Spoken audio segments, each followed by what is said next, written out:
See, if this was men, they defend each other on their same team. I mean, men will fight from two teams, but when somebody checks you on who's on your team, you defend that guy.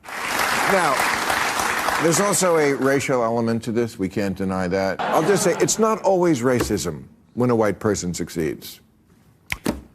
And it's not always racism when black people hip check them either. Right? Like right. Both are at play. No. I think it's natural for a megastar to come in and people say, I'm kind of tired of hearing it's about everything. It. It's women are catty. The league is very lesbian, and she's not. And there's race. There's a lot of going on. First basketball star Caitlin Clark was chosen as the Associated Press's WNBA Rookie of the Year. Clark was also named in the AP's All-WNBA First Team and the All-Rookie Team. The 22-year-old became the first rookie to record a triple-double. Angel Reese and Caitlin Clark entered the league together, generating a lot of buzz. Despite the hype, the numbers suggest that Reese isn't moving the needle in terms of revenue or audience engagement like Clark is. Caitlin Clark is taking over this league. And every passing game that she does something awesome, it makes the decision to leave her off the Olympic team that much stupider. I had to sit through all that nonsense about Angel Reese being pushed into the Rookie of the Year talks, even though she hasn't been relevant since around week 2. You know what the average attendance is when Caitlin Clark plays, home or the road? What? 15,300. Wow. Okay. But the best basketball of the weekend, the best player in America, the best shooter in America, Caitlin Clark. The final TV ratings are out, and the difference between Caitlin Clark's games and those of other players is huge. For weeks, mainstream media focused on them, claiming they were boosting viewership and revenue. This is expected of Caitlin Clark. She's supposed to be great. She's not the Rookie of the Year. Angel Reese is, because that's a surprise, which to me is wrong, because Angel Reese was the best player on the team that won a national championship in college. It's not like she came out of nowhere. And she's been a really consistent player. Caitlin Clark has a bullseye on her back every single game. You must stop her. I don't think you look at Chicago and go, boy, if we stop Angel Reese, we're going to win. And that's why this is a silly argument. However, I've been tracking the stats closely and noticed that while Caitlin Clark's games attract significant attendance and higher television ratings, Angel Reese's games don't seem to have the same impact. This is a phenomenon. Caitlin Clark is a phenomenon. And if I said to any of these people who think Caitlin Clark is not the Rookie of the Year, I'd say, who would you want to start your franchise with? Now, I'm not going to put A'ja Wilson in there. I'm just saying between these two. Angel Reese is a wonderful player, but she does not compare to what and who Caitlin Clark is. It's honestly embarrassing. This situation explains why players like A'ja Wilson, Diamond D. Shields, and others have acted petty towards Caitlin Clark on the court. WNBA, I'm talking players, coaches, and refs. They're all a bunch of Caitlin Clark haters. They're all a bunch of jealous haters. Yep. They are just working themselves up about Caitlin Clark just to hate on her. Skylar Diggins is bumping her. Their girls are complaining on the bench. Referees are getting into it now. They're all a bunch of haters. 2 years ago, their home attendance was 1,800 fans. Their average this year, home attendance, is 17,000. That's almost 10 times. And, of course, the big difference is Caitlin Clark. I think she should be up for MVP.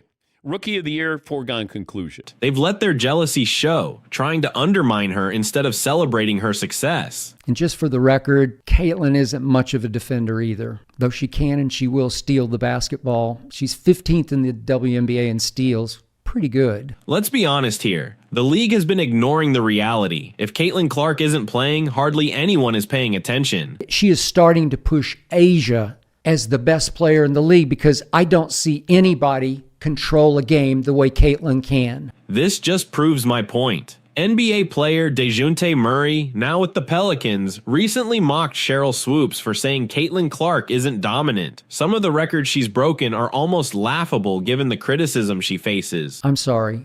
It's gotten to the point where Rookie of the Year is over 2-3 weeks ago. All of a sudden, Caitlin Clark is starting to push A'ja Wilson for MVP of this league, and I am not exaggerating. exaggerating. According to Michael Mill from Fox Sports, the final viewership numbers for the WNBA show a staggering threefold difference between Caitlin Clark's games and those of other players. I've got the fever. I can't help it. I can't stop watching. I can't stop talking about the impact Caitlin Clark is having on game after game after game. Let's be honest, if there had been a football game on, like Ball State versus Marshall, I would have watched that instead. Seriously, I wouldn't have bothered tuning in to see what Sid the Sloth was up to or how many rebounds she was padding. In a recent WNBA playoff game, Caitlin Clark experienced an eye poke from Dejonai Carrington, which sparked a lot of discussion. This reminds me of an event that changed my life. In 2016, I was driving to a reunion with friends when a distracted driver ran a red light and crashed into me. My car was total, and I ended up needing multiple knee surgeries. Insurance companies often try to pay you less than what you deserve after an accident, which is why I'm excited to introduce our sponsor, Morgan & Morgan. They're the largest personal injury law firm in the country and can fight for the best possible result for your case if you become their client. Whether it's a minor accident or something more serious, they make sure the insurance company doesn't shortchange you. The best part? You don't pay them up front. If they don't win, you don't pay. If you ever find yourself in an accident, remember your options. You can start your claim now by clicking the link in description below. Thanks to Morgan & Morgan for sponsoring this video. She takes over, she maestros, she controls game after game after game with her passing in her carefully chosen spots to score. This brings me to the recent comments from NBA star DeJounte Murray, who mocked Sheryl Swoopes for saying Caitlin Clark isn't dominating. He posted about all the records Clark is breaking, adding laughing emojis. One thing Caitlin Clark does maybe better than anybody in sports right now, makes it about others, makes it about team. Think about it. When's the last time you didn't see Caitlin Clark talking about a teammate? When's the last time you saw Caitlin Clark talking about herself or any of the accomplishments that she has had? Let me give you the answer to that. Never! Never! You never hear that. Now, that's why their team has gotten good. She could have been an egomaniac. Everybody in the league knows that she is the league right now. NBA legends like LeBron and Charles Barkley have pointed out that it's clear from an outsider's perspective that Clark is on another level. Not even a debate. But I'm talking about value now. Value to a franchise, value to a league, getting your team in the playoffs. They had the number one pick. They were the worst team last year. And there is value that I can attach to that. Now, that might not fit in the categories that everybody would consider for MVP. I'm talking about value. Michael Jordan was the most valuable player. The stats don't lie. While she had a great season, claiming she's dominating is just ridiculous. It's honestly embarrassing for people like that. The Pelicans guard is mocking Sheryl Swoopes, who has really damaged her own reputation over an Iowa draft pick in the WNBA. I can't help but think it's tied to how she feels about herself. Just shoot it in the fourth quarter. You're that good. You've proven to be that great. Her three-point shooting has heated up, and nobody in the league can flick logo threes as effortlessly as Caitlin can. It's just absurd. Swoopes called Caitlin Clark trash, but the truth is, the WNBA heavily relies on Clark's impact. Just wait until her rookie contract is up. It could reset the market entirely. Caitlin Clark, in a shock to me, has proven already to be a once-a-generation passer. I did not see that coming at Iowa. I thought scoring, yes, she's the all-time greatest scorer in the history of college basketball, men's or women's. But passing like this, I'm talking about gifted LeBron-esque bounce passing. They claim Caitlin isn't the face of the league, but her influence is undeniable. It's wild that some still say she's not dominating when the numbers clearly show otherwise. Meanwhile, Caitlin, two-thirds of the way through the year, it was clear she was on an all-time record turnover pace, the likes of which I have never witnessed. It's almost like she was trying to turn the basketball over. I really hope Sheryl Swoopes sees this and finally gets real. Caitlin Clark is running away with the WNBA assists lead. She's 25 better than anybody else in the league. It's pretty extraordinary for a rookie. Caitlin Clark had an incredible rookie season, breaking numerous WNBA records. Her performance would have been remarkable for any player, let alone a rookie, and she's definitely in the MVP conversation. She's having impact on her team that nobody else in the league is having on her team. This is a team that went 13-27 last year. And suddenly, the Indiana Fever are the hottest team by far in the league. She's a game changer, and networks are paying attention to her stats. The Olympic break helped the Indiana Fever more than any other team. And I felt like the Olympic break really hurt Chicago. Sheryl Swoops has made some pretty bold statements lately, especially regarding Caitlin Clark. I don't even know what to say right now because I am frustrated. I'm frustrated with it because, I know a lot of people are like, it's not black and white, it's not a race thing. It feels like we're in the middle of a lively discussion, similar to the Chappelle Show haters ball. Swoops' comments seem to go beyond just criticism. They hint at deeper issues, possibly even racial undertones. Oh, but there's no target, though. I know everybody's like, well, you're targeting Caitlin, you're targeting Angel, you're targeting Cam, you're targeting Rakia, you're targeting Kate. I don't think targeting is the right word. Okay, we're bringing our best game against you guys. You're supposed to. Because the eyes is against you. No, but you're supposed to.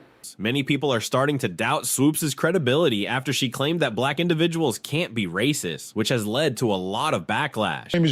When you hear people, and it's a whole lot of them, say things like, well, they shouldn't be playing that hard against Caitlin.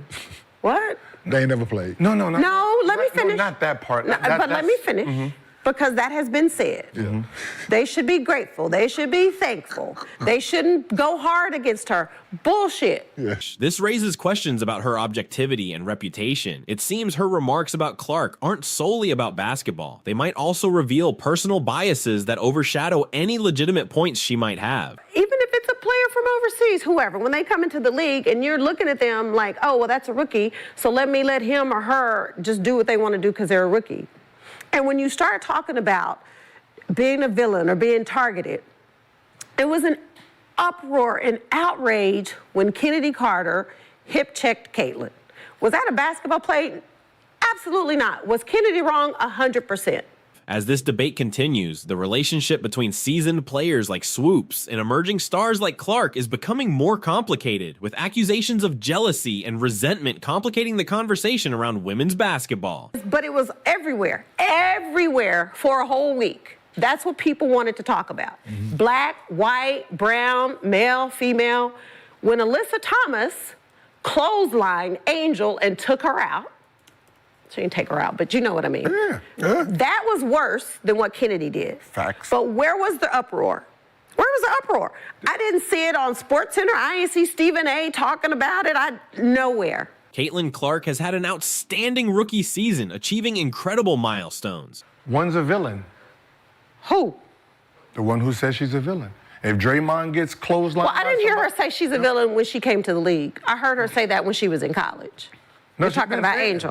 Like she wore the Joker shoes yesterday. But what I'm saying is if Draymond right now gets clotheslined by somebody, there's no uproar. She's not just filling stats, she's making a real impact on the WNBA with her impressive numbers and fan engagement. In fact, her first season might even surpass the MVP seasons of Sheryl Swoops. Every time Caitlin gets fouled, we can't make it seem like she was assaulted. But I'm just fouling is a part of basketball. Like you can look at a whole lot of different games and players and clips and Asia Wilson when they played Dallas. Asia had a bloody nose, a black eye. She got ill. It's basketball.